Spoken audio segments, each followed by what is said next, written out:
I'm J.G. Michael, and this is Parallax Views.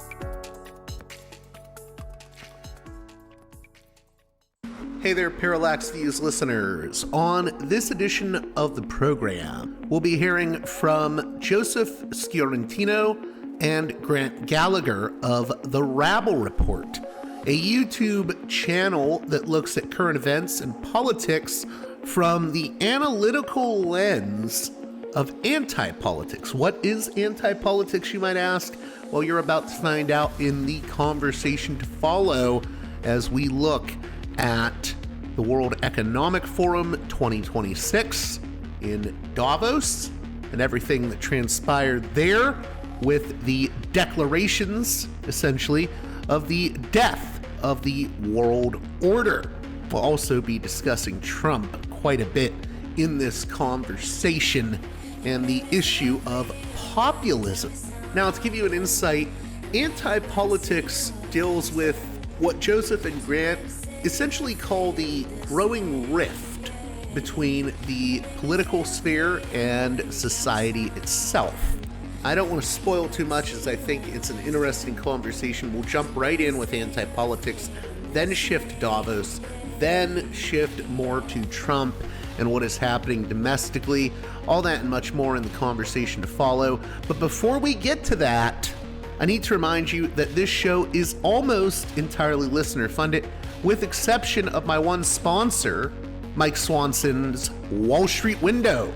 So if you can, please consider supporting me on Patreon at patreon.com/parallaxviews. I'm not exactly raking in the dough compared to a number of other alternative media figures. This is a much smaller operation than a lot of alternative media that's out there. So I really could use your support at, once again, patreon.com/parallaxviews. Also, be sure to check out my sponsor, Wall Street Window, run by the mighty Mike Swanson. He offers a great financial and trading newsletter. I've had listeners make a return on investment from his trading tips.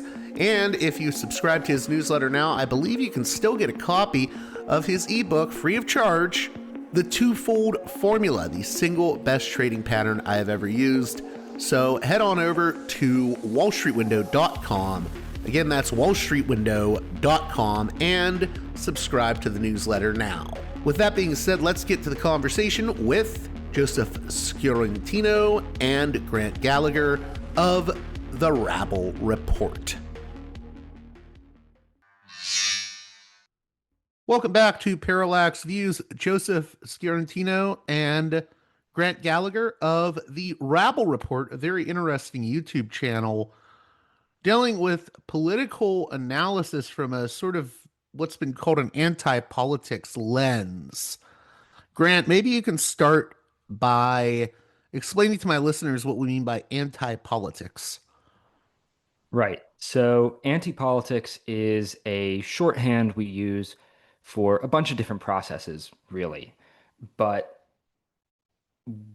what could maybe be most recognizable and obvious, first of all, is the widespread social mood that has obviously caused a lot of chaos in elections and generally started shaping things in our time of hostility and mistrust towards politics.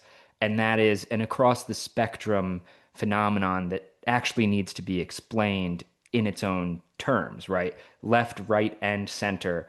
There is an inability to get mass political projects sort of going again.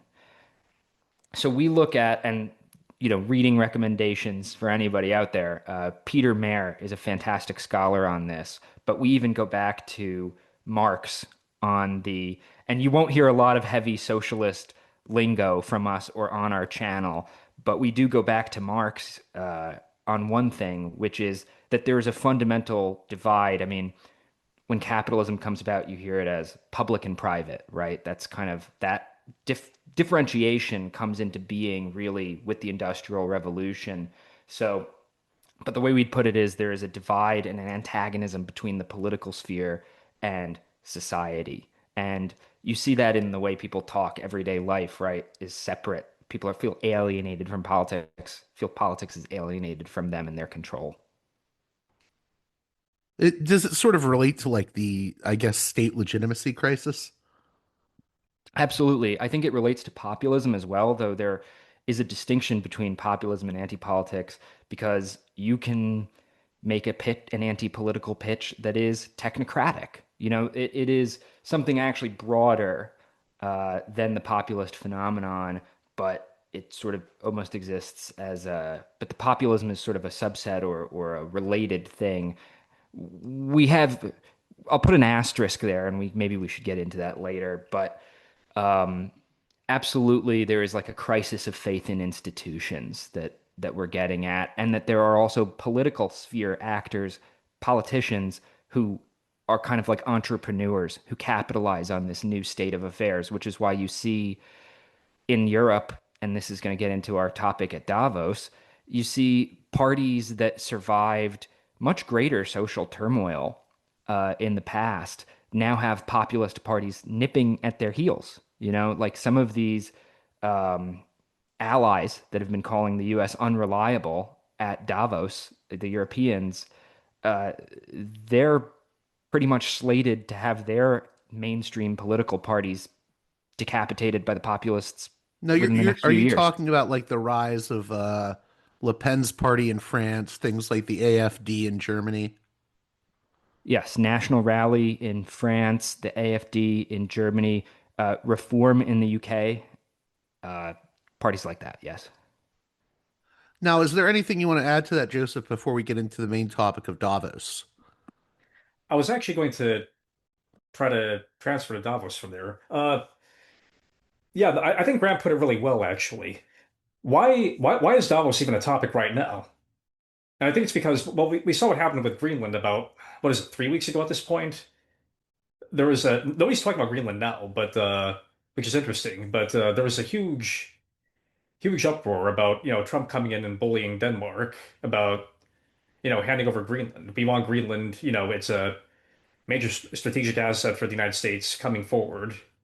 Uh, and of course, this was timed, just a week or two before Davos comes in, right? And obviously, like I said, there's a huge uproar, and then all of a sudden, you see Trump back away from being too aggressive about it, and the Europeans and the Canadians too, actually, at Davos started talking in terms of national sovereignty and in terms of what are the terms that the populists have been using for the last decade or so, which is quite interesting actually when you think of it, because I think a lot of this was framed as, Trump is unhinged, Trump is destroying the alliance system, Trump is losing, right?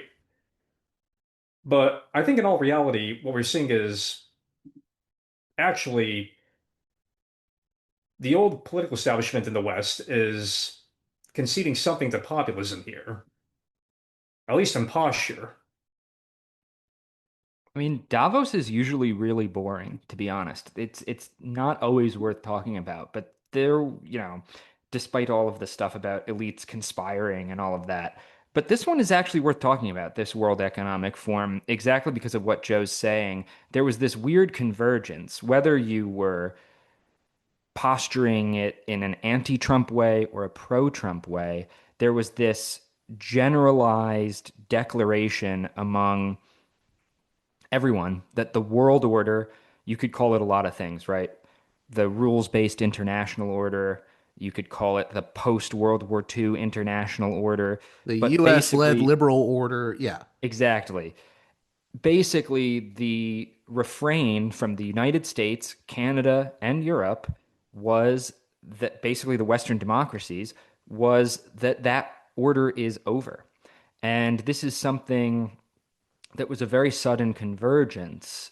And, there's the reality of US relative geopolitical decline in all of this, but we think there's other reasons too.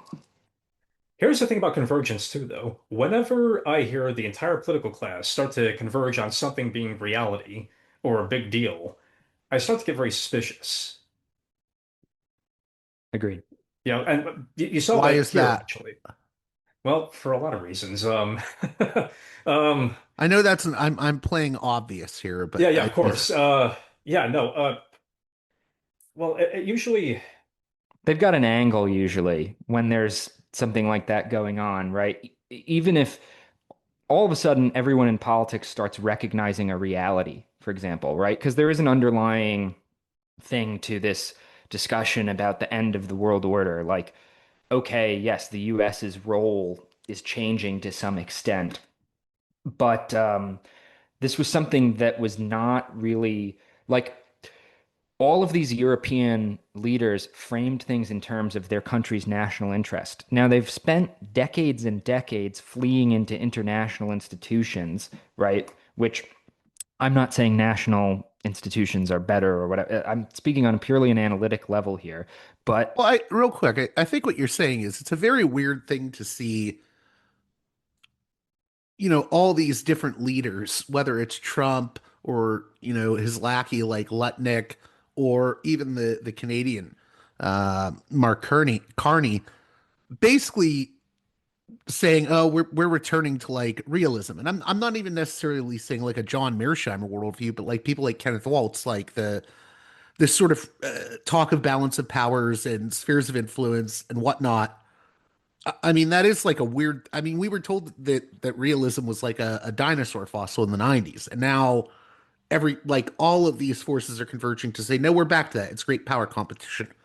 yeah, things were very moralistically framed in geopolitics until recently. Now, all of these European leaders sound a lot like the populists who are on track to unseat them in terms of framing things in terms of the national interest. what I found interesting too, because there was somebody that was commenting on our video that he was asking this in terms of, well, what about Europe, right? Um, because there's a lot of talk right now about like European federalization or closer European cooperation. But what I found interesting actually is you read Ursula von der Leyen's speech at Davos. It's almost like a European Declaration of Independence of sorts. Like she's using the populist national sovereignty angle to sort of posture as Europe is going to, finally unite around is going to finally rally behind a sort of like political class national cause. We're going to fund our own military. We're going to not be so reliant on the United States. So you said earlier, Joseph, that you think they're sort of throwing a bone to populists. Maybe you can elaborate on that. Are you there? Yeah, yeah, yeah. No, I'm here. I was just thinking about that for a second. How they are throwing a bone to populists. Well, I think they've been actually quite resistant to any time. Well, think about how they reacted to Trump in his first term, actually, when he was saying you got to pay for things more. You got to throw more of a bone to NATO, right? Or you can't be trading so much with Russia seems counterintuitive. That was a big one. Yeah, the Germans got quite outraged at that one, or quite huffy. And then like 4 years later, you wind up with the invasion of Ukraine. Then everybody is like, oh, okay. But now that it's interesting though, because now that Trump has bullied them, they're all sort of like weirdly corralling behind his rhetoric. I'm not conceding actually that like Trump kind of forced him to do this, except I guess maybe in a weird way, Mark wrote, who I When think you kind say of the rhetoric, you're and Grant, maybe you can come in here too. So you're saying that the focus on this idea of, I mean, even Mark Carney, he's talking about the middle powers, and we need to assert ourselves as nation states. That's what you're really getting at. This yeah, national interest, national security. it is I think largely a rhetorical posture. I mean, it's not that there won't be more cooperation. You're not going to see more money thrown into military cooperation or some degree of like financial cooperation and fiscal integration. But I think the problem is the Europeans have for a very long time talked big and delivered pretty modestly on this type of thing. There was actually a big speech right after Ukraine was invaded by the then German Chancellor, Scholz. he's making a lot of the same noises that you're hearing about now, but the extent to which Germany has really delivered on that is mixed to modest, really. And just to, I think you're seeing Carney is talking about this idea, Prime Minister Carney, Canada, is talking about this idea of the middle powers. Europe is talking about federalization or having closer ties and, almost like a national sovereignty of the collective nations of Europe, those kinds of things. I think what we're getting at here is that there's a reaction to the changing role of the United States in the world, right? But one of the things that's weird about this is, sure, there was a reaction to the changing role of the United States in the world, that the imperial pullback, so to speak. But all of these countries are still allied to the United States. All of these countries still have a lot of dependence on the United States. It's difficult to see a European federalization project move forward in the long term to the degree that you'd be able to decouple from the United States. Canada is obviously going to remain linked to the United States on the level of economics. It's just the decoupling there is hard to imagine. So when we look at NATO still exists, NATO survived all the Greenland stuff, apparently.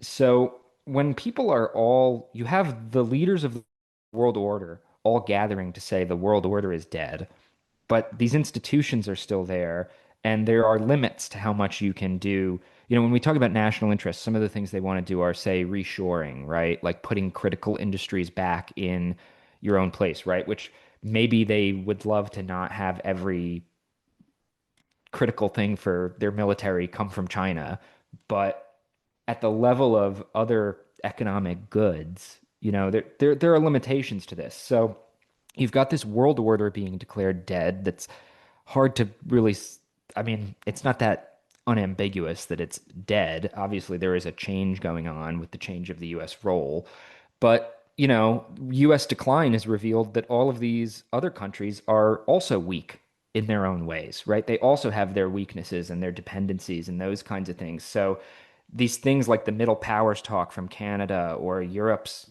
talk about federalization and more of a common market, they kind of want to escape the the gravitational pull of US relative decline, and I think the word relative is important there. But there's questions about whether they can do it. On the subject of throwing populists a bone, I actually think it's interesting. None of them talk about it that way. They are using populist style rhetoric about our nation's interest a lot of the time, a lot more now, starting with Davos. But that is maybe the invisible thing in this, in a way. More so, like they're acknowledging the reality of US hegemonic decline, but they're not acknowledging that they're like many of these establishment or mainstream political leaders are about to potentially lose their governing party status to the populists. And that is an interesting omission when you start using their rhetoric at on the world stage like this. So, what do you think the main takeaways are from Davos then, from that perspective?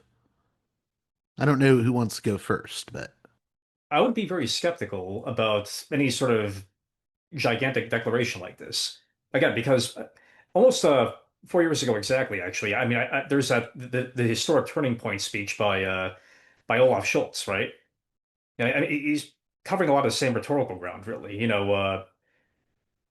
That the Germany is going to like, break out of its like cautiousness with defense spending, and that that sorry, um, kind of lost my train of thought. That Schultz kind of comes out with this gigantic speech like right after the invasion of Ukraine that we're in a historic turning point, that Germany will break out of its historic cautiousness with defense spending, and So you're that saying basically we've been here before, yeah, right? We've right, been here before with Europeans talking about how they're going to be more independent and that kind of thing. And then right. at Davos, we see this again. And I want to stress this too. Like actually, Europe has kind of postured like this for many decades, even from like the very start of the post-war period. Like So like you have like the European defense community, right? They've actually been talking about reviving that for a while, and that would basically mean a sort of de facto integration of the major Western European powers militarily. Again, they've talked about reviving this because technically they can still do that legally, but this is from the early 1950s. This this proposal, and it failed then, and I'm pretty skeptical that you can actually revive that simply because of the implications involved with this. To actually integrate Europe fiscally and militarily would be very difficult. It would be not only just ceding national sovereignty, like actual national sovereignty, because Europe isn't really a nation, but also you would have to fiscally integrate Europe would also be a very tall order because we already saw like how European fiscal cooperation kind of panned out 10 or 15 years ago after you had the sovereign debt crisis, right? How'd that go? Well, what wound up happening is, you had Greece elected Syriza and Britain outright left the European Union. And does Germany really want to be taking up like the fiscal responsibility of Italy or Greece? even Do they for want a to be recent example too, sorry to interrupt, just to look at a recent example as well, take Greenland, right? So there were EU member states, I believe 8 EU member states sent their little military contingent over to Greenland when the United States started getting sort of pseudo belligerent about that in the lead up to Davos. I think a very strategically timed thing. And yet you also had many more EU countries that weren't slapped with the tariff threat because they didn't send anybody. Why is Italy going to go defend Greenland? I mean, and you could say that they have a common cause, but they didn't, you know? And many other EU countries as well. And so the search for a supranational, national European interest is repeatedly thwarted. I think on a deeper level, though, we think that the Trump administration's pivot to decline realism, if we're looking for sort of a headline news type of thing about what to take away from Davos. So the Trump administration does have this pivot to decline realism, right? They acknowledge the US's limits. It's sort of a helpful smokescreen for these allies, though, because they talk about the US as an unreliable partner, but they aren't actually going to be able to decouple. And they're making these pivots towards the national interest less because they suddenly see the light there, but really because the post war order, in terms of actually not this geopolitical stuff they're fixated on, but the party cartel system, as Peter Mayer calls it, cartel parties is a classification he uses for the way these alienated state institutions, parties, political parties went from this representative function to this alienated state institution. Um, these parties that governed since the post-war period are finally facing actual opposition, right? They're domestically in crisis. They're under pressure domestically. And then all of a sudden they're focused on this geopolitical side of it. So, not just from populists, but potentially other challengers in the future. I mean, we don't know what it's going to look like. And so there are also interesting questions. Why is the party system breaking down now, considering there have been times of much greater social crisis and turmoil after World War II? I think that's one of the things anti-politics is really useful for explaining, because things are politically chaotic now, but in the 60s and 70s, you had serious social level turmoil, and people continued voting for the dominant parties. Now, these unthinkable things are happening. Well, okay, And so for me, I think that that points towards the difference between then and now, right? I mean, then we had some level of mass politics, now we don't. right. Okay. Yeah, absolutely. And in a way, like making these like grandiose declarations, because again, I would definitely read von Leyen's speech or van der Leyen's speech because it's extremely grandiose. Like she's talking about independence, like Europe must push for its independence, and that it has to build its own like security architecture. And she's talking about sovereign people. It's very like it's very populist and it's very populist language, right? In a way. But the ability to deliver is actually, I think, quite modest. And I think a lot of that because they don't really have the social base to do so. If they had society on their side to like build I guess, a European super state or a super nation, it'd be a different story. I think they could break past all the, national political class gridlocks. Maybe they could even like, face down the United States, because I don't think the United States actually wants Europe to be all that independent. The United States wants leverage on Europe because imagine if Trump actually unleashed the Kraken and invaded Greenland, right? It would actually be economic murder suicide for both Europe and the United States. And it'd be terrible for us economically, it'd be terrible for them economically, and you would rupture an economic and defense relationship that's been built up for the last 80 years. What's the point? Like Trump had a, I mean, I could see like why Trump wanted leverage, but he wants continuous leverage. He doesn't want to blow up the U.S. alliance with Europe overnight, or I think period, because again, leverage is useful. That even So, gets to, oh, go ahead. Sorry. well, I was going to say, so what is I guess I'm trying to get at, if we were to do the point blank on, so the title of my show is Parallax Views, right? Looking at events and phenomena and politics through an angle you might not have considered or from a different point of view. What do you guys think is different than what, say, the mainstream media is giving us, or even most of the alternative media is when it comes to Davos? Like, what's your point blank view on what went down at the World Economic Forum, and where do you think people are maybe missing the forest for the trees? I think I if you would don't, see, Joe, you want to take this first? yeah, I want to hear what you say too, actually. But like, I think the thing is, my first thought with these things is always like, where is society in all this? Because I could read something like Adam Tooze and learn a couple of things, right? But he's always thinking from things from like this very high political sphere. But where is society in all this? You know, what buy-in does society have in like these grandiose projects that they have in their minds? What do you I'd think, Grant? say, I'd say maybe an interesting question is let's look at all the praise that Mark Carney's speech got. And I had to resist. In my head, I always almost call him Jim Carney because I think of Jim Carrey every time I say Mark Carney. But Mark Carney's speech was framed pretty much like everything with Trump. There's just this focus on the oppositional, everything in the world orbits around Trump kind of quality. And because it was seen as critical of the United States, it's taken up. Sure. But I'm not here to just critique liberals for that or something. That's not how I am thinking about this. Even if you thought Carney's speech was bad, right, or something like that, it would be framed in sort of maybe a pro-Trump way. What I'm interested in about stuff like this is why do we all of a sudden have the entire political class engaging in quote unquote systemic critique of itself, right? Like you have these.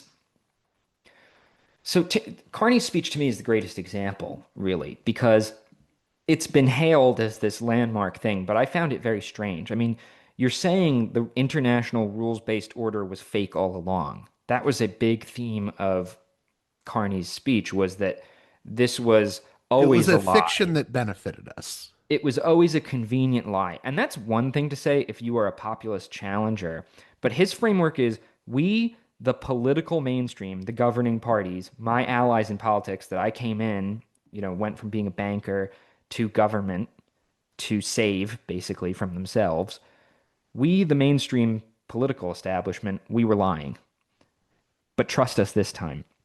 And this is a thing that is way outside of Davos too. I mean, if you're really looking for a broad takeaway, I think a question might be why is this critical criticism such a institutional thing right now, right? Like it used to kind of be that if you saw systemic critique, you could trust it, right? That was enough to be worth your time.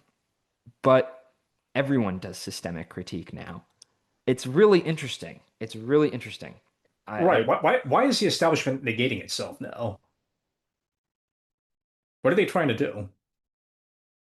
Like, are they trying to get out from under populism in a way? Or they see it as populism. They see it because, again, I think you said this before and you said this in the episode, they think populism has a social base. So they yeah, kind of they see society through it. yeah. And And I I think, think too, maybe also like if we are looking for headline level stuff about why are they declaring the world order dead, it's because they don't want to have to deal with its problems. I mean, maybe that's kind of in line with what you're looking for here in terms of what is a major takeaway from Davos. Why are they all declaring the world order dead?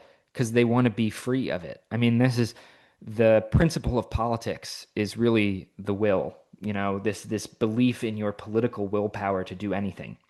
And the desire to kind of fly free of the constraints and problems of the international order. And so what we're saying about the international order is sure, yes, US hegemonic decline, all of those things, there's a reality to that. But they are stuck with the international order. There's no new order. There's no new thing for them to go Would do another way of instead. putting this be that, I mean, I see a lot of people declaring the end of globalization, but Right. I don't really necessarily see that. Right. in a Okay. weird Right. I mean, I way, think that's too layered into like a world market is just part of capitalism now. I don't think that's going away. I think that's Well, too that's sort of what I was getting at. socially, Yeah. it's too socially embedded. I mean, you can have changes in geopolitical strategy and what they're acknowledging and all of those things, but all of these people are stuck together. That's kind of what's interesting about all the Davos elites declaring, coming together to collectively declare their own world order dead is it's broken, but they're stuck with that broken order. Now, can I give you guys the devil's advocate question that's going to come up from some of my more sort of I guess liberal centrist listeners? They'll say Always. something along the lines of I'm expecting this at least from them is well, you're saying that there's something deeper behind these announcements that the world order is dead, but maybe they're just reacting to a reality. I think that's what some people are going to say. Why do you feel that's like not the case?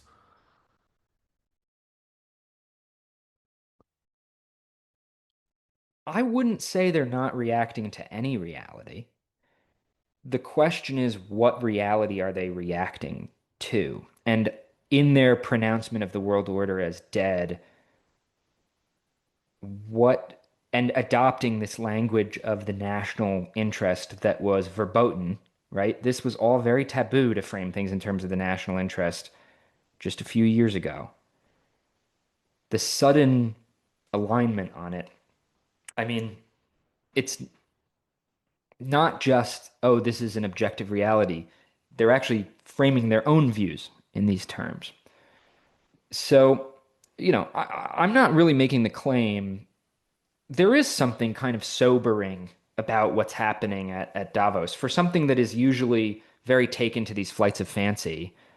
But there are flights of fancy even in their sober recognition, quote unquote, of reality, right? They have all these ideas of, you know, we the first time I came on your show, Joe and I and our friend Anton were actually working on a different podcast that kind of became Rabble Report called New Disorder.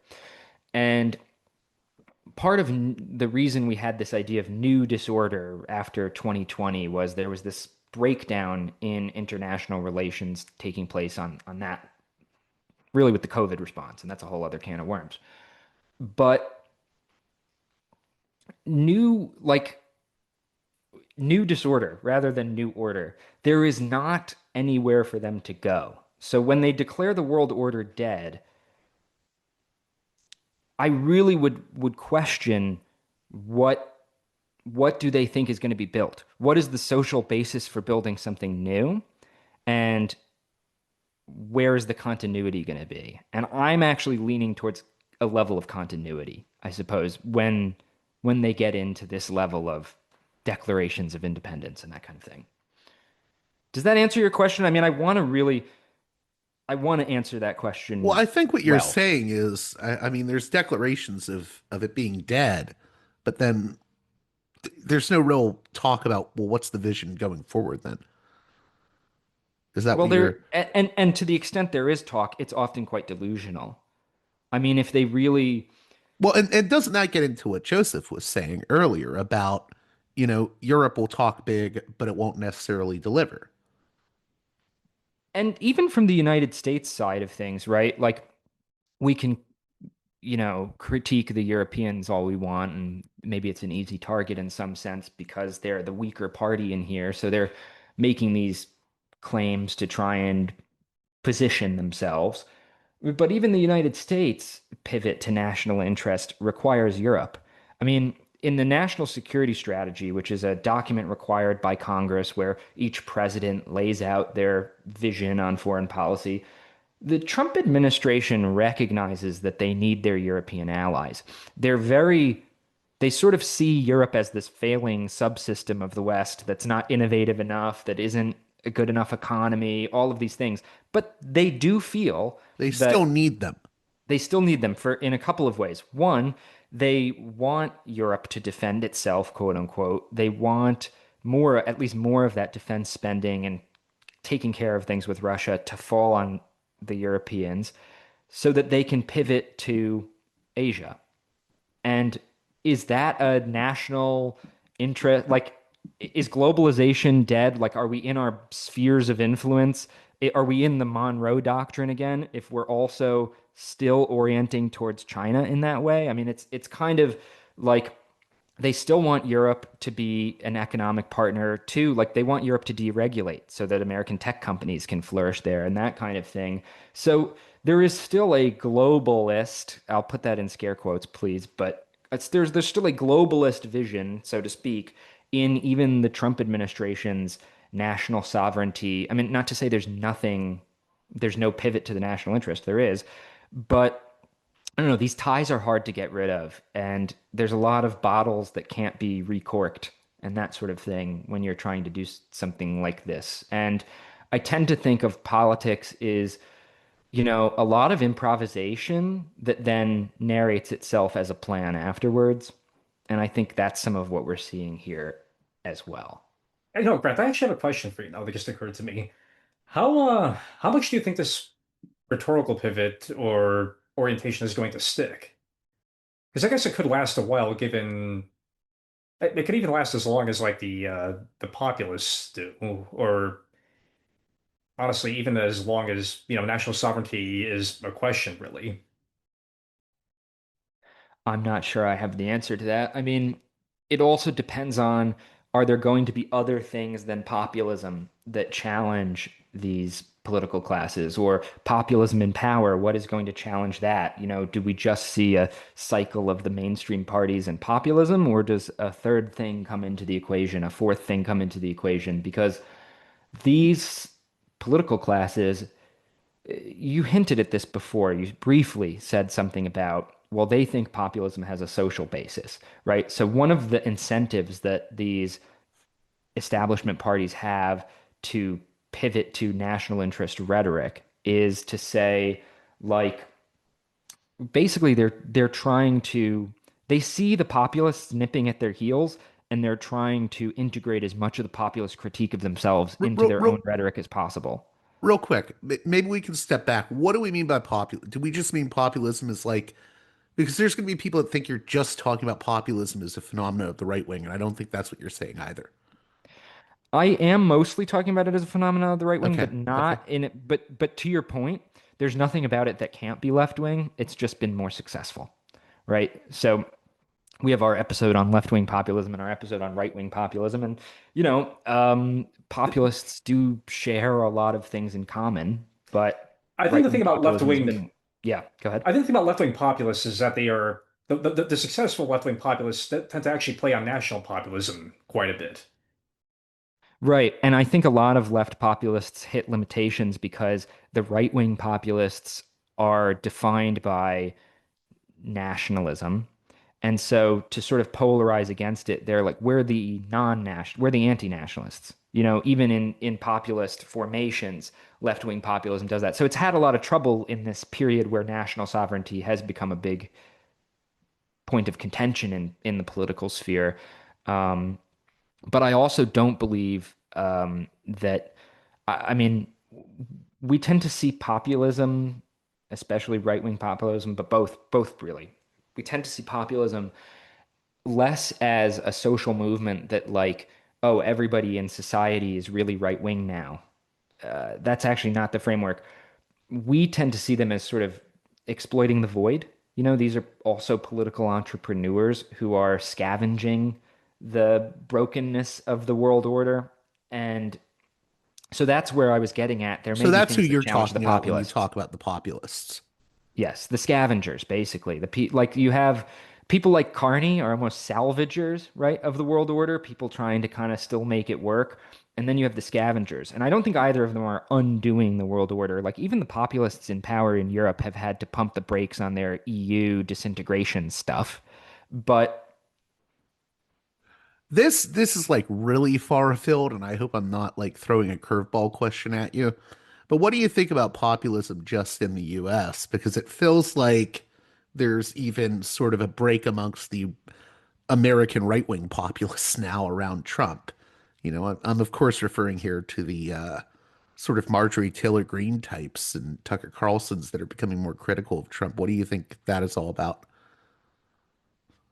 I have some thoughts here, but I want to, Joe, do you have anything or should I go? Why don't you go first? I want to see where you take Okay, it. all right.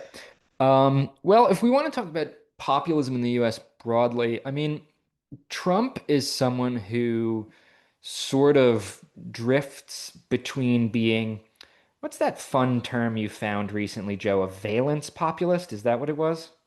Valence populist, yes. How do you And describe that? it's almost like a catch-all populist way. Like they're the populists that are very non-ideological, and they pop up sometimes. Ross Perot is probably one of the earliest examples of this. So is Beppe Grillo of the Five Star Movement in Italy. They were pretty successful for a period. Uh, Trump, I think he was oriented towards that in the 2000s, but then like when he actually like becomes serious about presidential politics, he has to sort of pivot more and more to the right, and especially in power. Yeah, I mean, I think there's like a spectrum of that. And the more Trump faces these kind of constraints or self-perceived constraints, the more he kind of slots into more of a conventional right-wing populist role, um, which I think then, because one of the things that gave Trump authority in some ways was the ability to cut across certain ideological lines. There are more opportunities to attack him now from within the so-called coalition because you have this kind of emerging populist political class. I mean, that might even be too solid a term for it, but you have this, you have all these people in power now who want to stay in power. And is Trump something they need to do that? Is he a fetter on that? I think these are the questions they're asking themselves. I think Marjorie Taylor Greene is interested in what could the project be without him. But I also and Vance especially is sort of an ideologue of it. Trump is a little more ideologically flexible. He really only has a few things that he is really uh, fixed on in that way. So yeah, I mean, I don't. I think Trump and Trumpism have always been distinct in a way because ultimately he is a self-interested uh, business class figure who has, you know, basically came in, cut the head off the snake of the Republican Party and put himself in its place. Yeah, it reminds me, so someone said to me recently, they're like, Trump is just a Trump supremacist. Yeah. Yeah, which may well exactly. be And you true. have all these, but obviously willing to play to all different people's ideologies for that. You have RFK and like you had this sort of the early vision Well, of the Tulsi, right? yeah, the early vision of the Trump second term, non-consecutive, was that it was going to be much more of a cross-ideological, unifying sort of thing, right?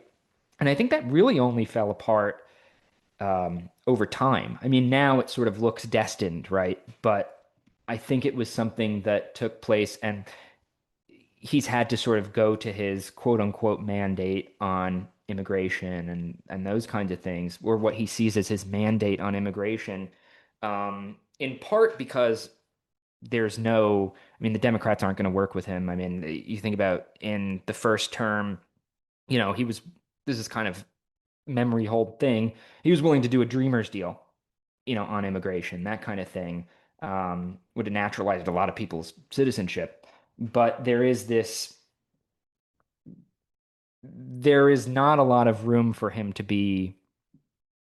make an appeal, or at least he doesn't see one to make an appeal across party lines. There's not a lot of so he has really solidified into this more conventional kind of right populist second term.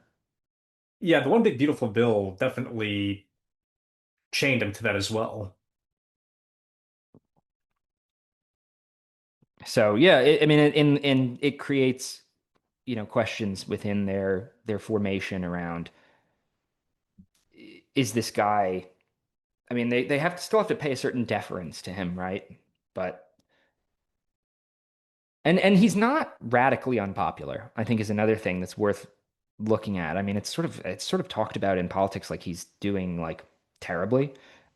His numbers have held up somewhat. I mean, if you think about, you can compare to Obama and Bush when you look at second term approval ratings, and things are similar, sometimes better.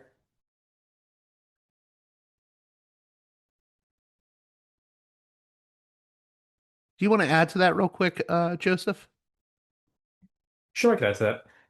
Uh, yeah, I think Grant is like largely correct. I think what I kind of wonder about actually is like why is there sort of this feeling of stagnancy, I guess, with the Trump administration? It feels less dynamic than the first term, I guess, even if he wasn't actually very popular in his first term. And I think it's because he was actually fighting the entire political class then. Now instead, it seems like he ushered in a new political class. Yeah, yeah, and there's a stability to that. Um, But there's also but an anxiety to it. and I think he's trying to figure out, how can I be this transformational figure that I want to be, but now the basis for it is these, right-wing populists. Can we And go back to the approval? Because my understanding is his approval's like hovering around what, 40%? maybe we Yeah, should yeah, pull more up or some less. numbers. Yeah. Yeah, it's about 40%. Okay. Which that's kind of in line with his first term, really. But I think too, you also have to think of it in the sense of like who's opposing him, really? Yeah. Nobody. He doesn't have There's opposition. there is that's the thing. I mean, like since the beginning of his second term, there's just been a complete dearth of opposition. Um, the Democrats have really not been able to put anybody up. I mean, there's a chance they'll do well in the midterms, and that will be its own. I mean, a pretty good chance they'll do well in the midterms, and that'll be its own kind of reckoning with things. To an extent, is that a reckoning with Trump? Is that a reckoning with the GOP? That kind of thing. The Tea Party did well in 2010. Didn't Yeah, really matter. I mean, it's kind of the same. historical dynamic. Yeah, Sure, but yeah, Well, I'm curious with Joseph. You mentioned valence populism, I think you said it was. right, yeah. There's a Wikipedia page on that. It's interesting too because I think Zelensky might actually be the most famous example of this as well. And actually, Zelensky might be one of the more radical or obvious examples of an anti-politician, at least before the war happened. he's a tragic anti-politician. I think if you're looking for a non, an example of an anti-politician outside of The right, yeah. The right populist kind of that's a good example. Of course, the war then forced, I mean, this kind of do or die posture where you're very dependent on the West and all of this stuff. I mean, that it's really crippled his ability to act as an anti-politician in favor of Ukraine's interests, kind of contra both Russia and the West. And of Uh, course, when you say an anti-politician, you mean like a sort of figure that uh, is essentially going against, or at least speaking against the institutions. I don't think it's even just a rhetorical posture. I think it's also being actively disruptive. Right. You've said that Yeah, before on your on Rabble report. right. And I mean, obviously Trump is, So there's although sort of it's an one thing, element of but needing to what's that thing about the apple cart? The upset the apple flip the cart. apple cart. Yeah, upset the apple cart. Yeah. Right, and absolutely Zelensky did. Actually, the funny part is about Zelensky. The West was afraid that he would be pro-Russian initially when he first got elected, and he got elected in a landslide as well. And he did yeah, better that in the was eastern regions of Ukraine as well. those are fun articles to go look back at. I mean, that some of the same rally around the flag outlets that came to really love the wartime Zelensky were very afraid of the peacetime Zelensky, stepping out of line. And you will see headlines and articles that frame Zelensky as potentially a pro-Russian figure and all of these things from U.S. and European outlets at the time because anti-politics is sort of almost always inscrutable to political figures, right? Like it has to be Russian interference. It has to be some external thing is driving this because otherwise they'd have to look at their own legitimacy in a sense, which is hard to do. Mamdani. Yeah, I think Mamdani is an example of maybe one of the few really legible left populist tinged anti-politicians of our time. It's to a limited extent. I think it's in a weird way, it is kind of a technocratic thing as well. Um, our term anti-politician, you can apply it to, it doesn't just apply to populism. Obama, in a sense, ran against Washington and ran against all of these things. It just kind of had this Carter-esque good governance orientation. Yeah, well, this type of thing has been with us for a long time. I've been rereading lately about which one of you mentioned Ross Perot earlier? Me. Okay, yeah, Perot's been very interesting to me because I've been rereading a lot of material on the so-called middle American radicals. I think Grant, you may have liked my post about that on Facebook. But there's this whole idea that came about in the 70s. I forget the sociologist's name, that there was a sort of new political formation called the Middle American Radicals, which were people that were tended to be white, lower middle or working class, maybe had some conservative views on law enforcement, but they were very like pro New Deal and kind of like I hate the political establishment. And a lot of those they came from places like Ohio, Pennsylvania, Rust Belt Midwest. And a lot of those people supported George Wallace, and then later on were big on supporting Ross Perot. And it's a really interesting phenomenon to me because like Perot to me and Wallace are completely different figures in a lot of ways. And I think even Perot and Trump, as many people will, I've seen people try to make comparisons, but I think they're different in a lot of ways. I don't think there's as much of a racial tinge to Perot. So I find Perot a really interesting figure. Something to think about with I'm Wallace sorry for too. going on a rant there, No, no, but no, you're fine. I find this stuff very interesting too, actually. Something about Wallace that I think that we could like look at as well, though. He ran against both of the parties. That is a major aspect of what he was doing. But also I think that like what was talked about with the Middle American Radical, it probably lasers in on some of the people who, at least in like the northern part of the United States, were actually starting to break off from the party system first. It makes sense that it would have been workers because actually the working class was sort of the epicenter of, or at least ground zero. Well, the working class was sort of ground zero for the breakdown of the political party system in the West. That's now become a very cross-social generalized thing. Absolutely. Yes, it But there's isn't a just the working class canary now. there's a canary in the coal mine, in the almost working class leadership of it. The Right. other, I was going to say real quick, the other thing that was really interesting about the my looking back into the whole concept of middle American radicals is there were certain people on the far right in the 80s and 90s, like Sam Francis, who used to work for the National Review, but then became like a really far right white nationalist figure, who he was interested in the middle American radicals only as something he could use and orient towards a far right politics, which is interesting because essentially he's what you were describing earlier, Grant, of like a populist scavenger. There's this attempt to get people that may not even be associated with a political ideology that are really engaged in a form of anti-politics that you can maybe scavenge off. I mean, it's interesting how all the stuff that you guys are discussing on the Rabble report, whether people agree with all of your analysis or parts of it, whatever, I think you're pointing at things that have actually been around for decades now. Yeah, I think too. And this gets actually what you're talking about too. A lot of the people that broke off, and I think this sort of like that sort of breakdown of the that breakdown of the party system in the 60s and 70s, it's almost entirely attributed to racism, right?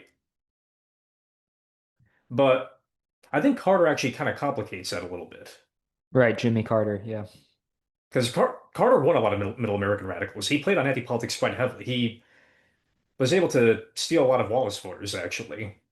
I'm not saying that's Well, I would completely say even wrong. even even Obama, to be honest. I think I know people from the Rust Belt that were like Obama supporters, but then they Yeah, ended up voting for Trump. I think there were I know people people like that that too. aligned with Yeah. so-called Mars or Middle American radicals that voted for Trump, voted for Obama both times. Go on.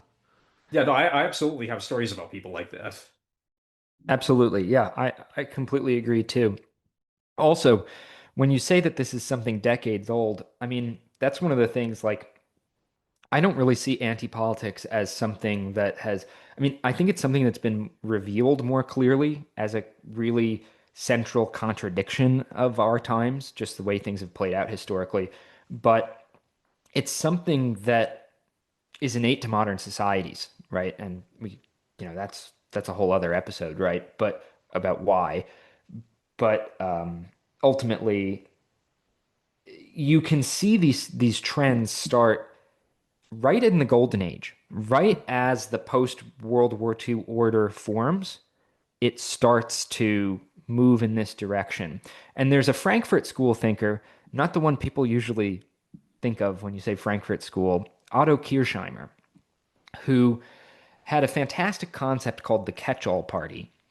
And he's writing in the 1950s about parties becoming less of a mass political vehicle for society and more, less. So, in this period of mass politics, we would say that to an extent, a political party sort of represented a social group, right? Like there was the working class party, right? You were a workers' party, or you were a particular Christian denomination, or those sorts of things, right? And there were these kind of socially embedded civil society networks and organizations, clubs, unions, all these associations. And right when you have, the post-war international order start, Western democracies, Western political parties start to transform from these mass membership organizations into let's grab some voters from this social group, let's grab some voters from this demographic, let's grab some voters from here. And it becomes a matter of political strategy to sort of cast as wide a net as possible, which is very different from which think about where you are in that. You are then in the state looking out at society. You're looking out at society and saying, I can grab some of these guys, I can grab some of these guys, and so on. You are not society. Yeah, you're not society looking at the state saying, how can I represent my interests in that alienated institution over there? And so, like, if Otto Kirchheimer was observing this in the 1950s, I mean, here's a thing that's really gets on people's nerves. I mean, most people view this thing of the void, right? They view it as a product of neoliberalism. They see that, okay, like because there's this intensification in the 1970s of the decline in political trust, but a lot of the trends go back before that and go to what was seen as the golden age of politics, right? Yeah, it's very. I mean, I hope we haven't gone too far afield, but I did want to get into this sort of domestic issue of anti-politics and how it plays out here in the U.S. Is that okay? Of course. Absolutely. Go for it. Yeah. Yeah. There was one more thing with regards to my mention of the Middle American radicals that I wanted to get into, and maybe this gets into the broader issue with anti-politics. But I was reading recently an article from 2015 by John Judas, who used to be the senior editor at, I believe, the New Republic. But he writes this whole article that appears in the National Journal and then the Carnegie Endowment, called "The Return of the Middle American Radical," where he sort of lays out the history of this phenomenon of, sort of anti-establishmentarian Midwest and Rust Belt voters. And what's interesting to me is he talks about how it's been recuperated at times or tamped down upon by figures like Reagan or Obama or Clinton, but it always comes back. But what's interesting is he doesn't offer that there's a solution to it. He's just like, well, this is just a new iteration of it with Trump. But it'll always just keep coming back over and over. It's almost like there is no solution to the problem of anti-politics. Even I assume that's if you want to frame it as a problem. Um, but it seems like there's no solution to whatever the grievances are for sort of anti-political voices, if that makes sense. And it seems like it's almost like an eternal return type thing.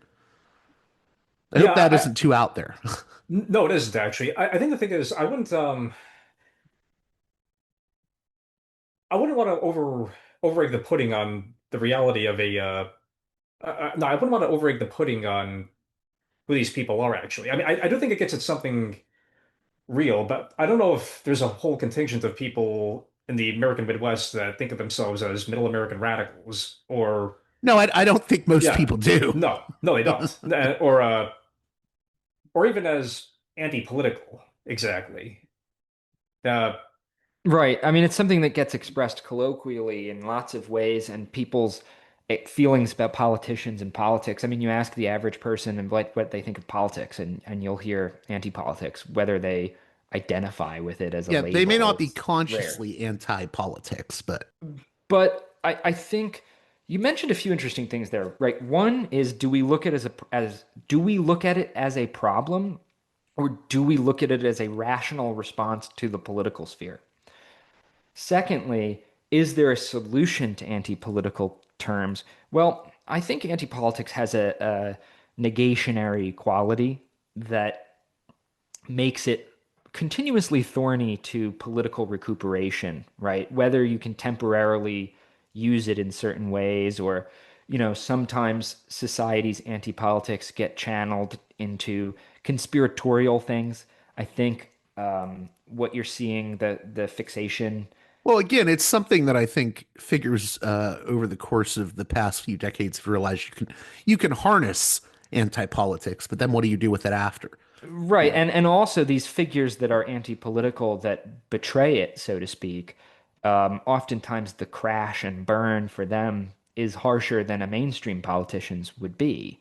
And so, like, yes, you can play with fire with it, but, ultimately, I mean, it's one thing I've been saying about the national populists is I think that if right-wing populists or even left-wing populists with a national orientation get into power, I think they'll find that even on the national level, that the gulf between politics and society is broader than this national versus international institutional issue. I think they'll find that there still is a core question of democratic um, or really of administration. And that's where maybe things do get into the quote unquote solution to anti-politics, which is ultimately how do we control our own lives, as people outside of the political sphere, which in a sense we all are, like, but not just the three of us, but collectively. how do we participate in the self-administration of society, and what leads us in that direction, right? And is it a political project? Is it something else that leads in that direction? And I think more and more I see politics as a kind of vestigial organ.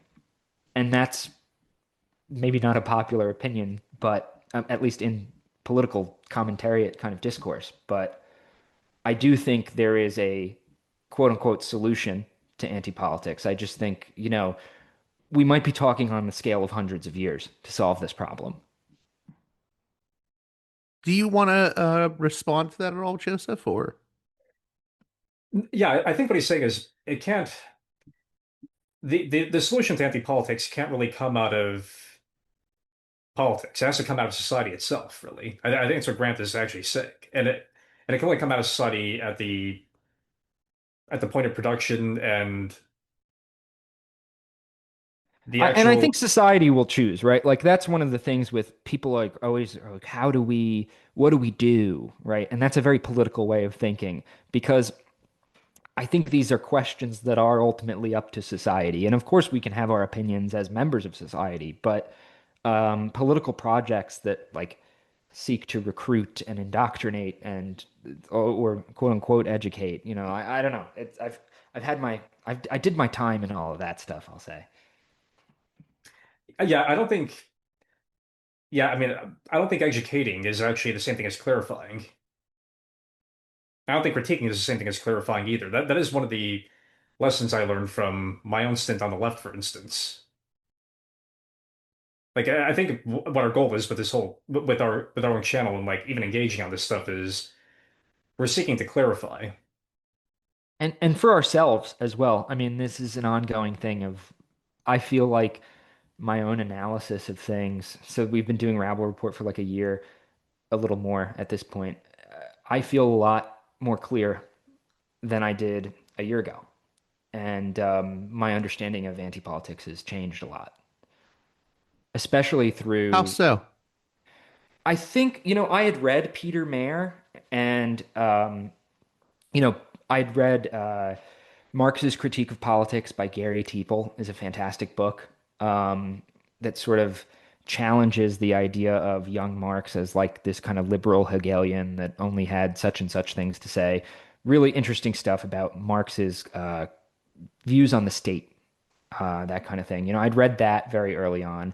I'd read Ruling the Void by Peter Mayer, but really taking the party systems side of this seriously, right? Like looking at the breakdown of the political parties and focusing on that um, has has helped a lot. Right. It sharpened a lot of my outlook, I think. Especially like when it comes to actually discovering Otto Kirchheimer was great in that sense.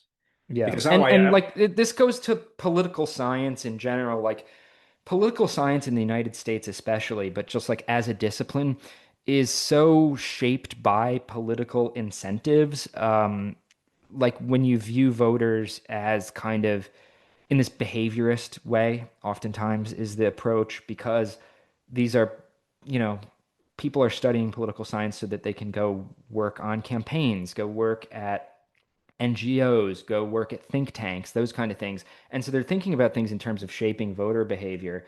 These party systems theorists, like Peter Mayer, are, kind of a motley crew, a small motley crew in the political science world that they're kind of underrated. So it's been really fun to read through I think what's that important about matter. them too, though, and this is crucial, they get at the material basis of politics in a serious way, which I don't think even like Marxists really do now. Yeah, I think like parties as an organizational material fact, basically, and a way of looking at the change, right, from the mass political formations that come out of the 19th century and last in some shape or form until World War II. And then you have the catch-all parties that Otto Kirchheimer identifies, and then you have the cartel parties that Katz and Mayer identify, right? Like these have been really useful analytical terms. I'm not sure we can like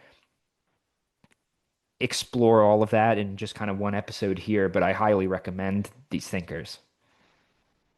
Do you think there needs to be a resistance towards prescription? Because is that too political, I guess? Is what? Prescription for how to deal with things. Yes, my gut is yes. I think I want to understand what you mean more though. Well, I guess where I wanted to go was we've defined anti-politics, but what do you consider political and like at base, what what is the difference between anti-politics and politics? Like I'm circling the wagon here and trying to put it into No, words. I think I'm understanding more. Okay. Are we talking about anti-politics as something more than a vehicle for political entrepreneurs? Are we talking about it as a social movement? Or not even a social, but the movement of society as it is. Is that where we're Almost getting like it? the default. Yeah, like it's a default, like, or maybe it's like or it's the most significant. I guess anti-politics is the most significant force in the relationship between politics and society, and how it's turned into that, actually. How it's kind of transformed into that. And like, how can that be the realization of society's self-interest? Like, what's the difference between that and politics? Is that what you're getting at? Well, Is that I think there's also the question of what is politics, right? I think it's a very fair question when you have people who are, here's our anti-political framework and well, what is politics? Um, in the past, I've defined politics as sort of the management rather than resolution of social contradictions. And there's like there's kind of reasons for that. But if you really want to understand that question, I do recommend Gary Teeple, Marxist Critique of Politics. Like, I don't know if we have the room to go into like the origins of politics, but ultimately, the political sphere, the political state, it's rooted in private property. It's rooted in the nature of the society we live in. And so to like define politics, I think involves like these things that orbit around the state as a solution or a management of social contradictions. So things like Um, NGOs or and NGOs can be political actors. But like I think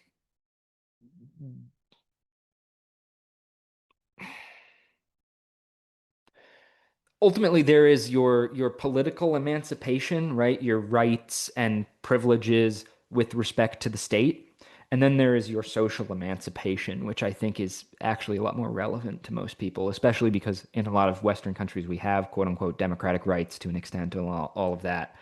well, Um, maybe that gets at the core of it, actually, doesn't it? I mean, like, what people are struggling with politics, even in democratic states, is that like somehow the management of society is still something alien and hostile to them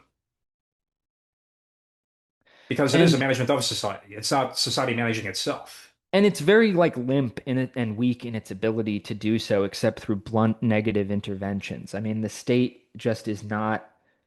I mean, that's the thing. The state is apparently not up to the task. That has been a perpetual kind of experience of people in like this kind of chronic cost of living crisis. Now, even when the economy is doing well, people don't feel good, right? Like you can show all of these indicators that inflation is cooled or these kinds of things, but it doesn't really matter. There's like a fundamental sense of insecurity and discontent.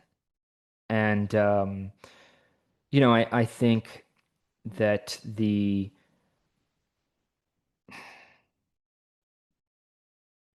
I think so like social self-administration is sort of the opposite of politics, right? Like where can well that's a bit jargony. So what do you mean by social self-administration? I'm not trying to be no, it's good. It's important to tease these things out, right? Because we've been talking about this, Joe and I, in our kind of little writer's circle have been talking about this stuff for like 10 years.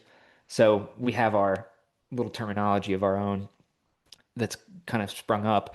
But, how can the levers of decision making basically be integrated into daily life rather than, I mean, even sort of anarchist visions of a utopian society or those kind of things? You'll notice there's still a political class a lot of the times, right? They're just like the guys with guns hanging out and, the warlords or whatever. Or you very often have, or God forbid, like participatory economics. I actually haven't, para econ, I haven't heard that phrase in a long time. But, are we going to be in perpetual meetings forever? Like, is that because there is a crisis of democracy right now, right? Like, if I'm not, a lot of these questions that I'm framing, like I am gesturing towards the social question and the question of socialism. But you don't have to be a socialist to be asking these questions, right? Like there is a crisis of democracy right now. And so it innately raises the question of like, okay, what can we do better with democracy? And so to me, what I'm calling social self-administration, sort of along the ideas of a free association of producers, like how can decision making be integrated into daily life? And that is a very long term, right? Like, I think we're going to go through a lot of different stuff if that's ever really what's on the table. There's going to be a lot of things between here and there in terms of society.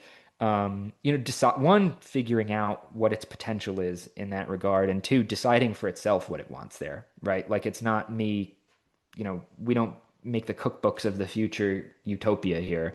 Um, I just have my sort of predilection of where I think things will go in the long view of history and all of that, but or my prediction. But there is a question of sovereignty, social sovereignty over the political sphere at very least. Like whether you think these far off, to me, these far off things represent kind of a North Star that helps me understand what's going on. But whether you believe in, you know, what comes after this mode of production or what have you or not, I think that there is clearly a question of social autonomy, the need for society to step in and do some of these things that politics is failing to do. And generally, like, if politics is this alienated, hostile thing that everybody thinks sucks now, how do we maintain social independence and control over it in some sense, right? Like, how do we conquer politics? How does society, like, one, stop politics from doing super harmful things that it loves to do all the time, left, right, and center? And two, like, basically, how do we, force politicians to bend the knee more, basically? Those are questions that, kind of regardless of whatever radical ideas I think are relevant.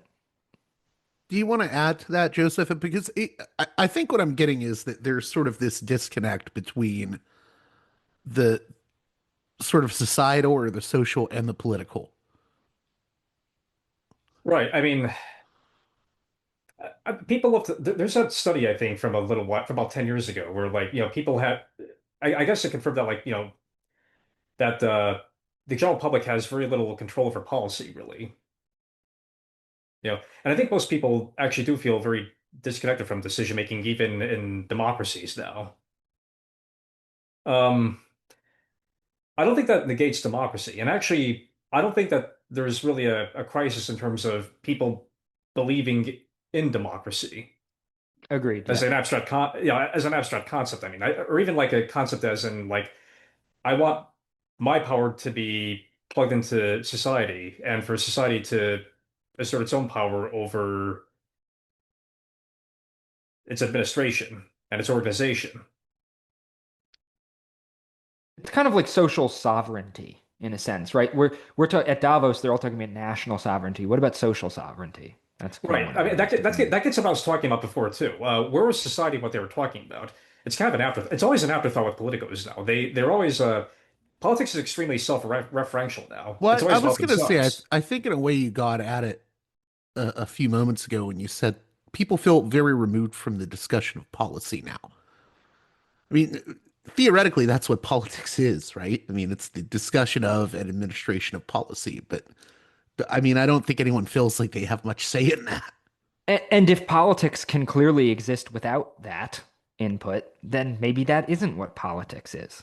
Now, circling back around, what do you think this says about all the talk about the World Economic Forum? It sounds like what we're really getting at is that there is this disconnect between the political classes, or the ruling elite, the power elite, and the society itself. Or am I misreading you guys?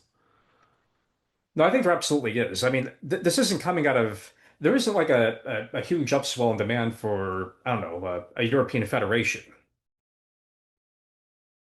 Um, and Carney has like managed to assert some authority by standing up to Trump in Canada because, I mean, there isn't really much of a Canadian identity except as we're not the United States.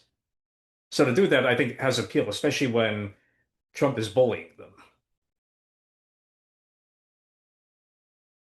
But I think the priorities of these societies isn't really what's driving any of this. Well, okay, then what do you think is driving it?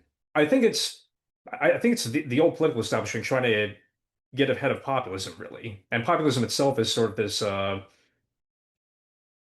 think it tries to portray itself as the will of the people or the will of the nation at last returning to politics. But in reality, it's taking on the character mask of popular sovereignty. But in all reality, it really is kind of just, the wolf trying to like, invite itself to dinner. Yeah, that's one of the things we talk about with national sovereignty is there is this critique. There's a very reasonable thing of, okay, politicians have fled to international institutions to shelter themselves from their democratic issues at home. So, things become over the last decades, the EU, the IMF, all of these sort of supranational institutions become very important in politics, and politicians around the world sort of defer to them almost more than to their own constituencies. But to suddenly pivot into national sovereignty, like, do you want politics to suddenly be focused on you at home, right? I think something like the ICE raids are an example of national sovereignty uh, gone wrong, right? Like you can see that, and this isn't to say, that that's the only expression of the national interest or that the national interest has to be xenophobic in that way per se. But I think the problem is ultimately it means their orientation is going to be, and I think I was trying to get at this earlier.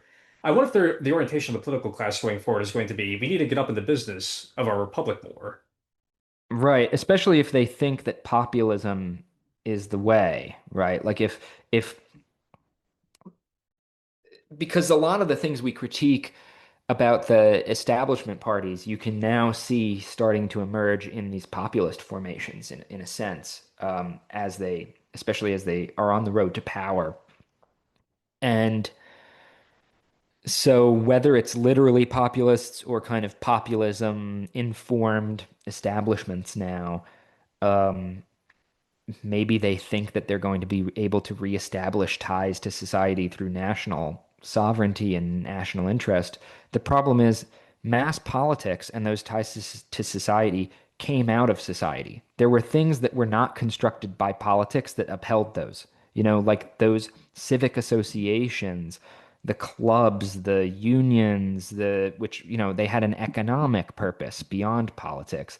All of these things that came out of society, a lot of times out of the workers' movement of the 19th century, but other things as well, like churches.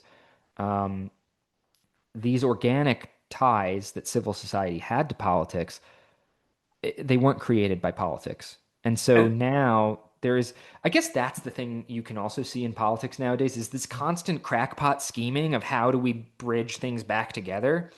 but they are not able to ever recreate a social base for themselves. And so they Right. continue flailing and unraveling and all I of think this. that gets to like the problem with the European Federation too. I mean, like, because or even like this whole thing of like the world order being over. I mean, okay, but like the old order was built by politicians that had a decent amount of social trust, a decent amount of social buy-in, and uh, and ties to mass society. Even if Europe from the even if the post-war European project from the get-go wasn't really designed to be democratic, it relied on society and it relied on buy-in in some way. They were given a lot of latitude to do all these things, and of course they had the Soviet Union as sort of a countervailing threat, really. A ballast, even. Yeah. Yeah, And, s- absolutely. and so, what is the basis for a new order if you're declaring the world order dead? Our population hates us. That's kind of it, really. It's that, and they don't really like China, making all their crap. So that's the only. Those are like the two things. And I guess I guess Trump is mean to us. That's also kind That of was the lead subtext in. of it too, a little bit. I know I've kept you long, but there were like one or two more things I wanted to hit on. Um, Grant mentioned ICE. Where do you think that is leading us with regards to anti-politics, and will that be seized upon by anti-politics? It's tough to say. It's tough to say because there is like a reality that immigration is a thorny issue, and not everyone who I think there's a distinction to be made between enforcement and immigration policy, like and people's views on immigration and their views kind of year to year on immigration policy. So Yeah, I was you gonna had say I think it gets complex because I know people that don't necessarily want like a completely new immigration policy or so-called open borders, but have said to me, uh, "Can we just go back to the INS and how it was before DHS and ICE?" But I don't think people know that there. I think there's more than just a binary view on immigration, is what I'm getting at. I agree. And people tend to like, especially in politics, people tend to frame it in terms of there's the left wing and the right wing view of immigration, and that's kind of all there is. But society and or the electorate, I should say, the electorate is a little more uh, complex on this.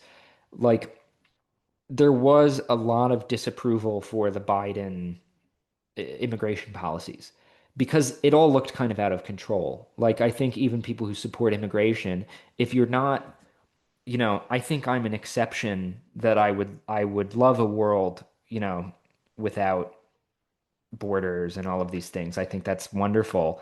Um, but I don't think you can prefiguratively just drop that into capitalism and it's all going to work out fine. But more importantly, like lots of people who have very favorable views of immigrants want there to be a process and want there to be like a path to citizenship, but like a path to anything, like rather than just this sense of there being chaos.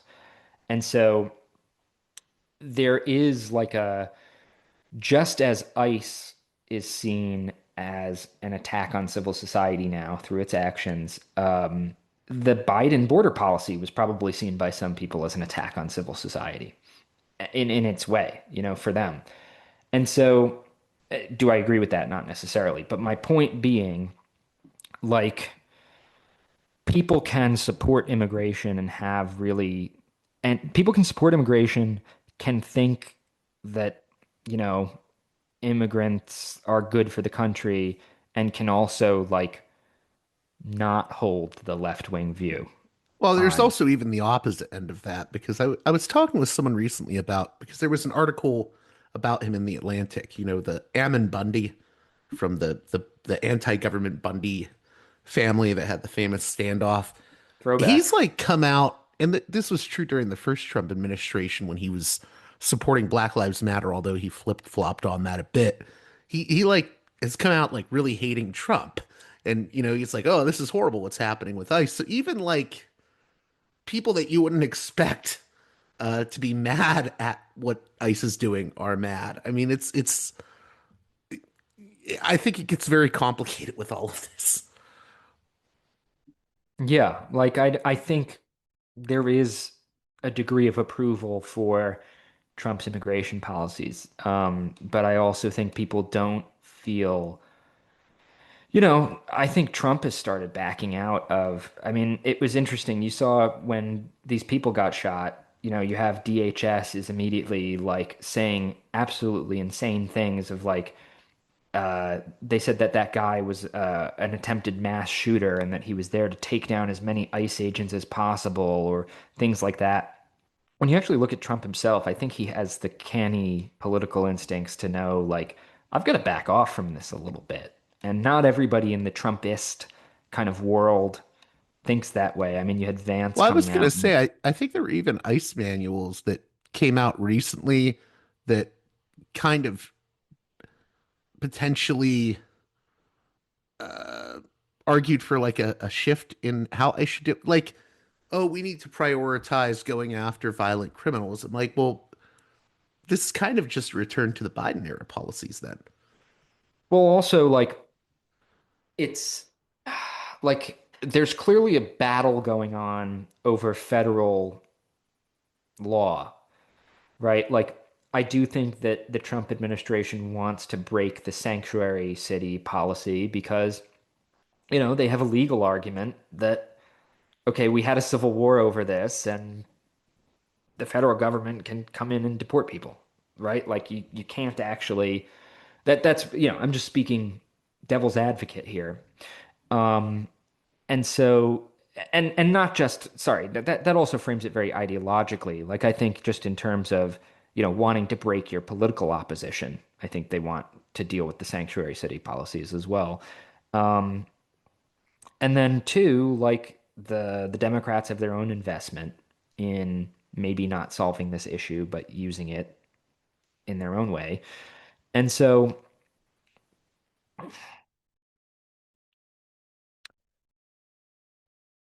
it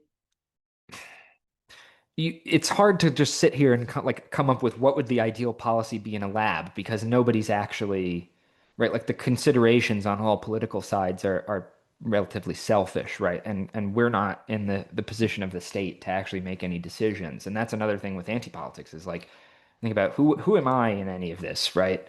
Um, There's a lot of gridlock political interests on immigration, really. And it's kind of an intrinsically a thorny issue, as you said, because there's always going to be a sort of pull for immigration, but it's also always going to be it's always going to like run into questions about democracy and who the state has obligations to. And yeah, you've mentioned this before on the Rabble report, but you talk a little bit about citizenship. Like, why has immigration become such a topic, right? Why has immigration become so important? it always has been, really, in a way. Well, I mean, citizenship always has been, I think, actually. Or actually, uh, it kind of comes. Actually, let me correct that. I mean, on and off, it's throughout American history. It's always been it kind of bubbles up really. Even in the 19th century, it was a question because Well, yeah, you definitely had it when a lot of Irish American immigrants were right, coming in, there was a lot of the know backlash. nothings. Yeah. What I Right. mean is, why is immigration always going to be a thorny issue? That's sort of what I'm asking. Right. Well, I mean, like with the know nothings, right? I mean, why, why were Irish and German Catholics coming in so contentiously? Why was that seen as a problem? On one end, I mean, yeah, there is the issue of citizenship and who is the state obligated to serve, but also they were Catholics, right? There's a question I think of, well, does this mean that they're going to adhere to the social contract that we Americans, signed with the state in our Constitution and our rights as citizens. Right, like there's always an integration into existing society question there. But I also think your point about who the state is for, I think is very relevant to immigration politics today because it Right. makes a lot of sense that immigration would be kind of a lightning rod in a time where people do not feel served by quote unquote, their own political class. Right. If if you feel that your own treatment as a citizen, your own privileges as a citizen have been degraded, right? And then there's sort of the idea of like, and we're taking in more people and we're, providing them with such and such benefits or whatever. What makes my citizenship valuable? Right. I mean, I think there's a sort of touchiness here with this issue because there's a lot of people say like, well, aren't you just, aren't you making the idea that there's a real contract between the state and society a little too real? Like, doesn't the state violate the rights of citizens all the time? Yeah, they do. They do. But you can't really expect people to not want any sort of obligations from the state. It just doesn't work that way. They're going to want like they're going to want citizenship to mean something as long as there are states. That's a conundrum that you're going to have to like deal with. Right. Yeah. It's a Before difficult we topic. before we close out, Joseph, you sent me some things, particularly an interview between, I think it was Adam Tooze on the Ezra Klein show. What was it that led you to send that to me? I didn't get to listen to it yet because I've been like so just backed up with editing different shows and doing other interviews. Well, one thing that came off the top of my head because yeah, I'm trying to recall some of it's a pretty long interview. He's talking about all sorts of issues, like why the Biden years couldn't really or like why the Biden administration couldn't really congeal and fund successful policy. But he's also talking about China, for instance, right? He sort of offhandedly mentions that like China has a party of 100 million people, with its with its fingers in like every pie in Chinese society, right? And he mentions how that is very different from Russia, but he doesn't really seem because Tooze is so invested in high politics, he doesn't really seem to understand, or he doesn't seem to like make more draw a different. He doesn't seem to he doesn't seem to draw a conclusion out of that where it's just like, wait a minute, maybe there's something about what China has there, like a party that involves a huge chunk of Chinese society. We don't have that in the West. Russia certainly doesn't have it. Most countries don't really have that anymore. And maybe that explains some things of like why China is able to do some things that other countries cannot. Why it's able to build, why it's able to yeah, sorry, go on. Yep. What was that? Oh, why it's able to build so much infrastructure, why it's able to mobilize society or at least a decent chunk of society behind projects. Because there was all this talk of like, of how China was able to like mobilize during COVID on building certain things too, right? Right. And I think that was always a little bit overstated actually, but the fact that China can like build like the fact that China can still do mega projects is really because the state there still has ties to society, but it also comes at a huge cost. Which again, that also comes to like what happened with it during COVID. Last thing I wanted to ask you, Joseph, was because I know I'm going to have a listener that says you didn't cover this enough. Uh, why do you say that Europe loves to talk big but deliver little? Like, do you have an example you can give? Well, hmm, let me I thought the European defense community was actually a good example of this because that was about as far back as the 1950s, they were talking about integrating all of Europe into like into one army, right? Yeah, I That's think nothing you new. sent me an article. It was Germany proposing two-speed EU to hasten defense. Right. And we've been hearing talk and discussion about this for years now, actually. You know, they're gonna pony up more money, and they do. They're gonna do like weapon sharing, and yeah, sure, okay, they'll do that. But I think ultimately it all runs into the trouble of can Europe build its own defense industry with its own supply chains?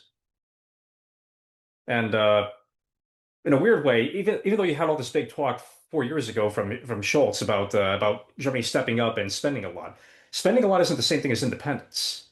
In a weird way, like Europe has actually become more dependent on the United States since the Ukraine war, despite the hike in spending.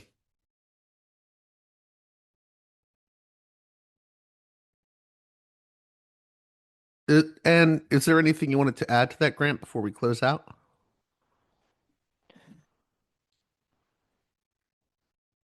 I think that establishing some of Europe's goals, um, even though they're almost framing it as European national sovereignty vis-a-vis the United States, would run into issues of national sovereignty with the individual member states. And there is such a history of rhetorical unity in the European Union, but in actuality, I mean, I think Greece is a great example. During the Great Recession and the debt crisis, the wealthier European Union states um, did not save, the debt-ridden ones. And there was, but there was no Greek exit either. So it's almost like a microcosm of the world order where they are kind of stuck with each other, but there are also these national interests. It's thorny. And so whether it's this Greenland as this recent example or going back to fiscal concerns, making the European Union, I mean, I how feel does like that what you're work? How does saying that is work democratically? I think is right. really a question for Europe, right? Like, how does that work democratically? What is the demos of Europe? How would you organize that structurally, right? Like, people like a lot of Europeans like being in the EU for travel and trade reasons, and I think that's very reasonable. But there's not really a sense of like being represented by the European Union and its bureaucrats and politicians. I don't think that's a commonly felt sentiment. Maybe there's European pride in a kind of continental way, but the actual democratic basis for a continental European project, I'm not saying it could never be built, but there's a lot of there's a long road to that. I was going to make a joke about, have you ever heard of the band Killing Joke? Sounds familiar. They're like a post-punk band from, I think, Britain, but they have a Right. song called European Superstate because the lead singer Jazz Coleman is like a huge EU supporter and he's like pro-European superstate. The thing is, that's a very far off dream, even if you have that. Like it's not, and I think that's what you're getting around to. Like, we're talking about European federalism. Some people will talk about a European superstate, but there's so many impediments to that even being a thing at any point in the near future. Well, and you had like after World War II, you had very smart people who wanted a one world government of sorts. And I don't mean that in the conspiratorial way, actually. I don't mean like New World Order or something. I mean like stuff like the UN reflects that there was a genuine desire for something like international law and international coordination. People like Albert Einstein were very into this idea of there being a kind of world country almost. Wendell And Willkie was into that too, and he was the Republican nominee in 1940. Like it wasn't really a fringe idea, but it this was very idea of a much a yeah, this idea of a world republic has had serious support in politics before, but of course there's not a basis for it right now under our society. right. It's like it gets to what I was saying too. It's not like Europe can't like. It's not like there can't be more integration. It's not like they can't like share raw material resources But or money. But ironically too, like for society to develop in a more internationally connected direction, politics very often strangles that through the organization into the kind of compartments of the states, the various geopolitical states and their interests as states. right, So like even the free development of society into something international is inhibited by the very institutions that sometimes want to form these big orders. Okay, so closing thoughts. I'm sure I'm going to have like a very interesting reaction from liberals or listeners, liberal, conservative, left wing, whatever they may be. So, what do you want to say to my listeners in closing?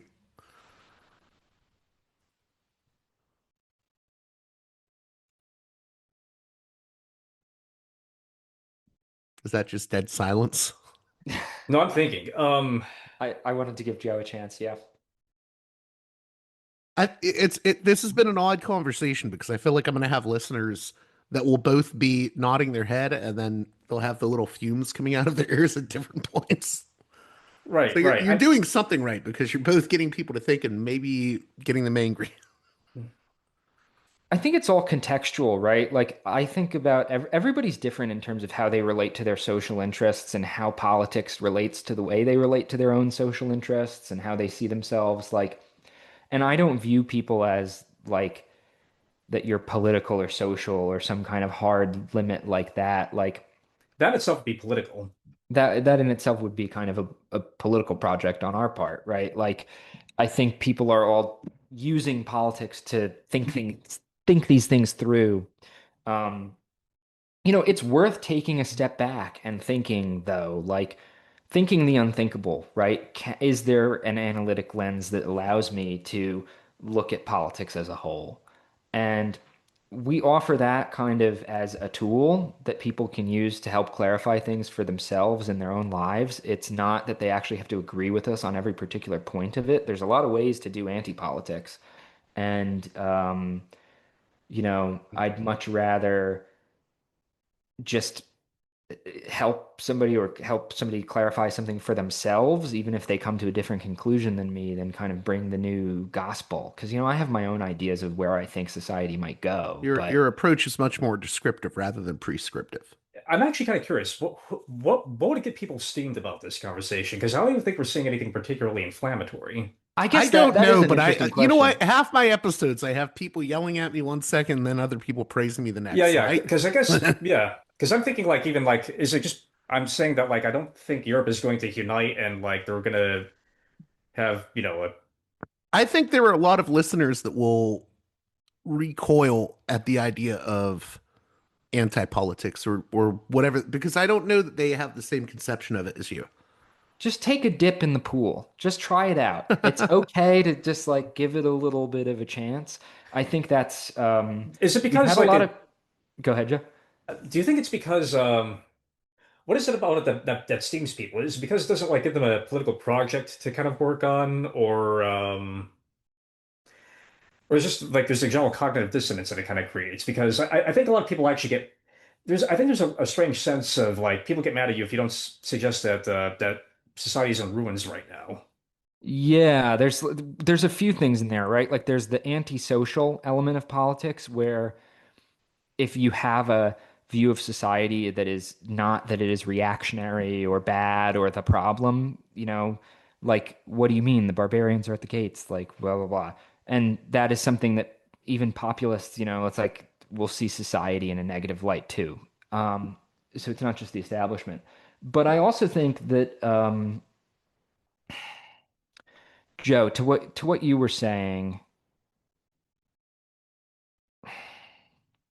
can you repeat what you were saying? Sorry. Um,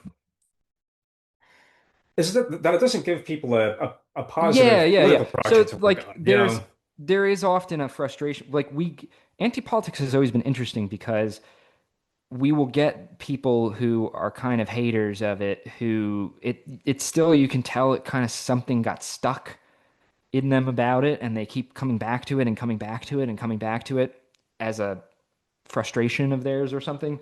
Um, Right. Like, do they want to disprove it? Do they want to debunk it? I'm not really entirely sure, but but there's actually something resonant, I think, that's going on there.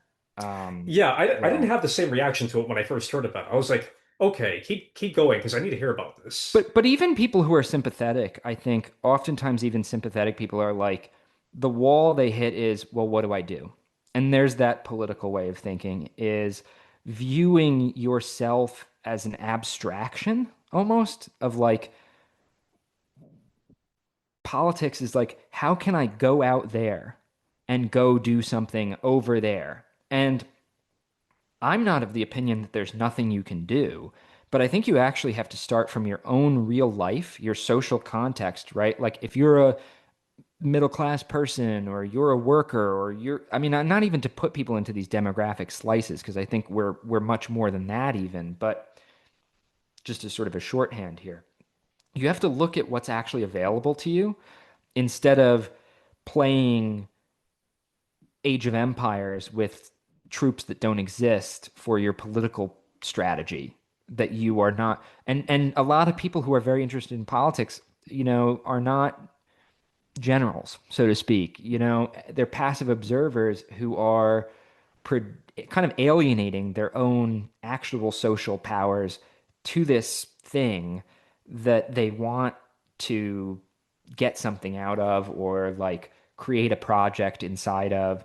Um, but one, like the society that you are trying to kind of command is very openly hostile to politics in this period that we're in. And maybe that's worth thinking about and starting from there because I why think is too, that the like case?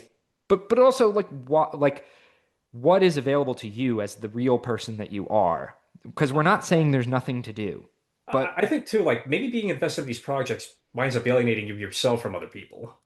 yeah, I mean that's very like I think our both Yeah. of our personal stories involve being on the socialist left and finding it quite alienating and Right. I mean, finding like the kind of inner norms became quite antisocial over it's especially worse. Yeah, yeah. Because I feel like I think the thing about like being in like highly political circles is that like it can be more it doesn't it can be colored by whether or not you're on the left or center or right, but it really I think overall, no matter where you are, it actually is more alienating than dealing with society on a day-to-day level.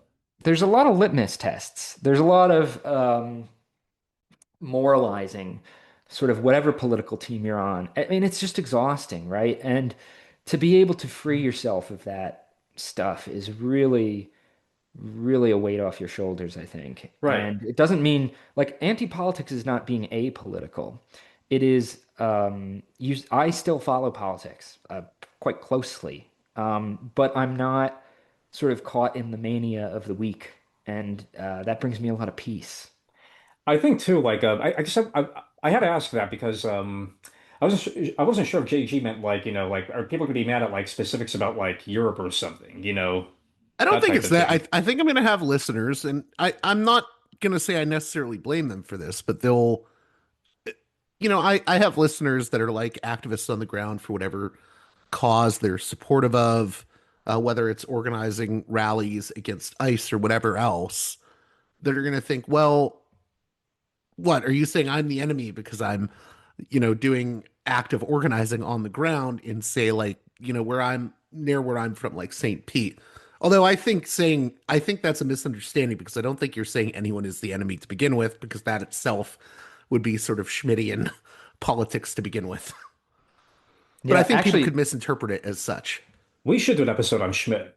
actually, as a side note, Otto Kirchheimer, the Frankfurt School thinker, who we sort of think of as a prefig, like he is part of the kind of anti-political party system stuff, um, whether he wants to be or not. He came up with a lot of it. So, um, Kirchheimer was Carl Schmitt's student.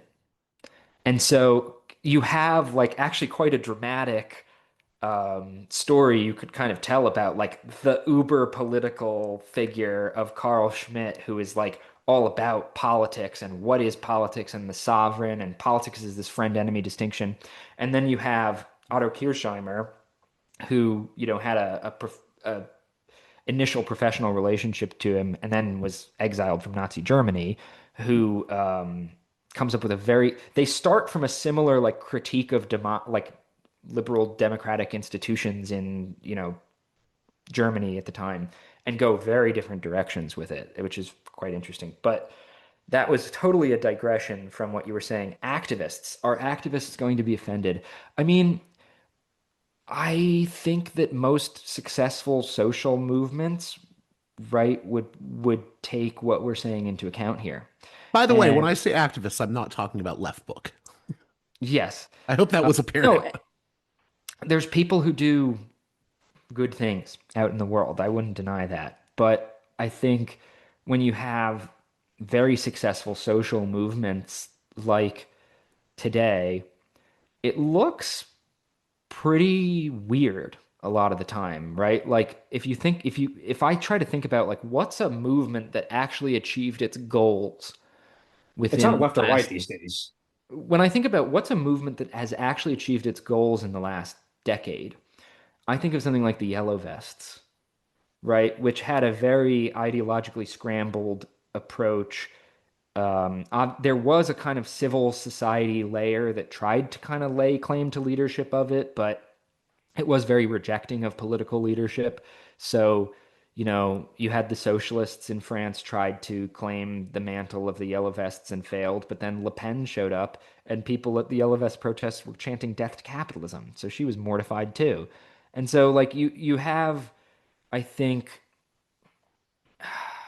I just think things that are successful are a little strange these days. Doesn't mean that you can't do anything good or that, I I don't mean think the to approach him dismiss politically is somebody. kind of a dead end, really. I mean, because even like when you see these square protests, I think actually still like crowd movements often that counter states or topple governments.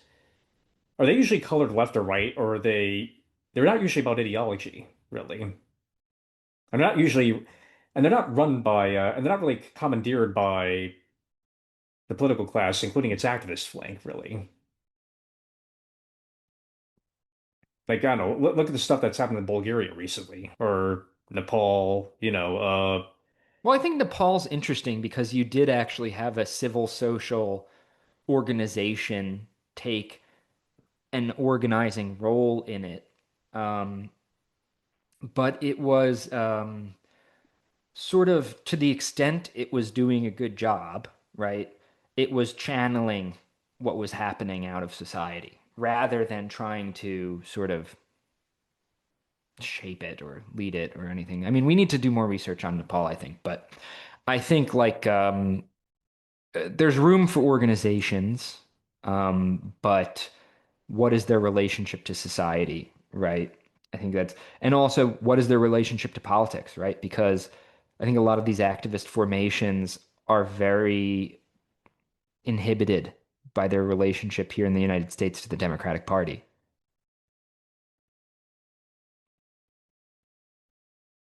Well, I think we covered a lot of ground. We'll have to do it again.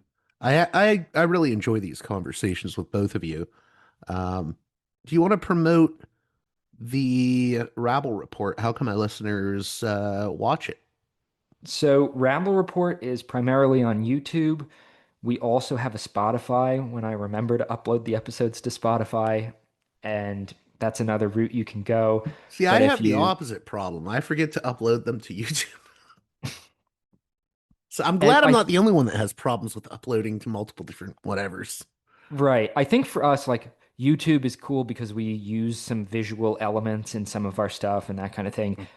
I we And need then to didn't I, start doing that myself. that's how Spotify becomes an afterthought. hey, we But didn't talk about Epstein.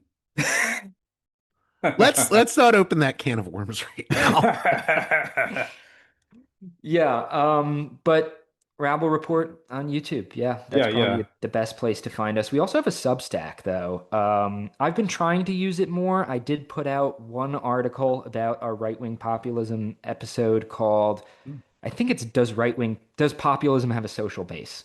Right? And it goes into some of the statistics around attitudes in society and sort of argues against the grain that populism is not a sort of outspring of social sentiments, right? Like that it's hard to actually find in the data things like rising xenophobia or things like that. So that's probably worth checking out, and we're going to try and use that more when we have time. A special thanks to my $10 and above tier supporters on Patreon who make this show possible with their generous donations.